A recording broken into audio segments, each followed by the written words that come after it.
పెన్షనర్ల సమస్యల పట్ల ఎంత ఆవేదనగా పెన్షనర్లు ఉన్నారో ఇప్పటికే బహుశా మీడియా ద్వారా ఈ ప్రభుత్వానికి అర్థమై ఉంటుంది.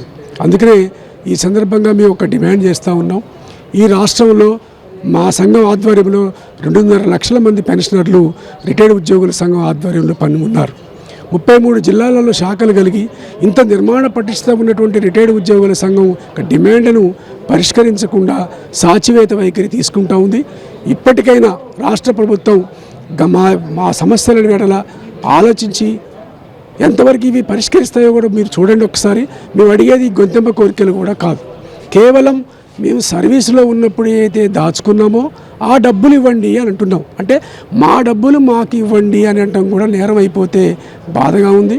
మరి ముఖ్యమంత్రి గారు నిన్న శాసనసభలో ప్రకటించిన విధానం సరిగా లేదు. ఎందుకంటే మా డబ్బులు మాకు ఇవ్వడానికి కూడా ఆయన చెప్పిన సమాధానం ఎలా ఉంది అంటే, మీరు జర్మనీ జపాన్ లాగా ఇంకా అదనపు గంటలు పనిచేయండి తప్ప నన్ను కోసినా నా దగ్గర డబ్బులు లేవు అంటాం అనేటువంటిది చాలా ఆవేదన పడుతూ ఉన్నారు రిటైర్డ్ ఉద్యోగులు. ఇప్పటికైనా ప్రభుత్వం ఆలోచించి నిజంగా న్యాయమైన డిమాండ్ మేము అడిగేది ఏదో గొంతెమ్మ కోరికలు కాదు, మా డబ్బులు మాకు ఇప్పించండి అని చెప్పేసి అడుగుతూ ఉన్నాం.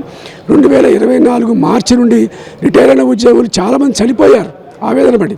మరి అప్పటికి కూడా మీలో చలనం కలగకపోతే మాత్రం బాధాకరంగా ఉంది.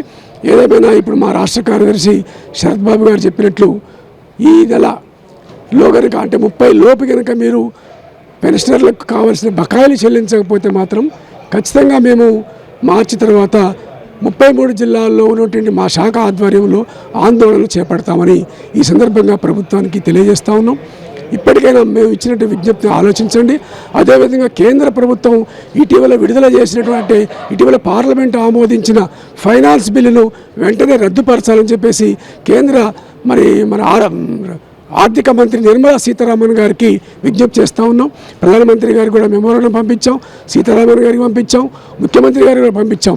ఫైనాన్స్ బిల్లు పేరుతో రిటైర్డ్ ఉద్యోగుల మధ్య విభజన చేసుకొచ్చి 2026 జనవరి నుండి రిటైర్ అయిన ఉద్యోగులకు కేవలం పెన్షన్ మాత్రమే చెల్లించడం అనేటువంటిది ఈ కేంద్ర రాష్ట్ర ప్రభుత్వాల యొక్క దివాలా కోరితనంగా మేము భావిస్తూ ఉన్నాం.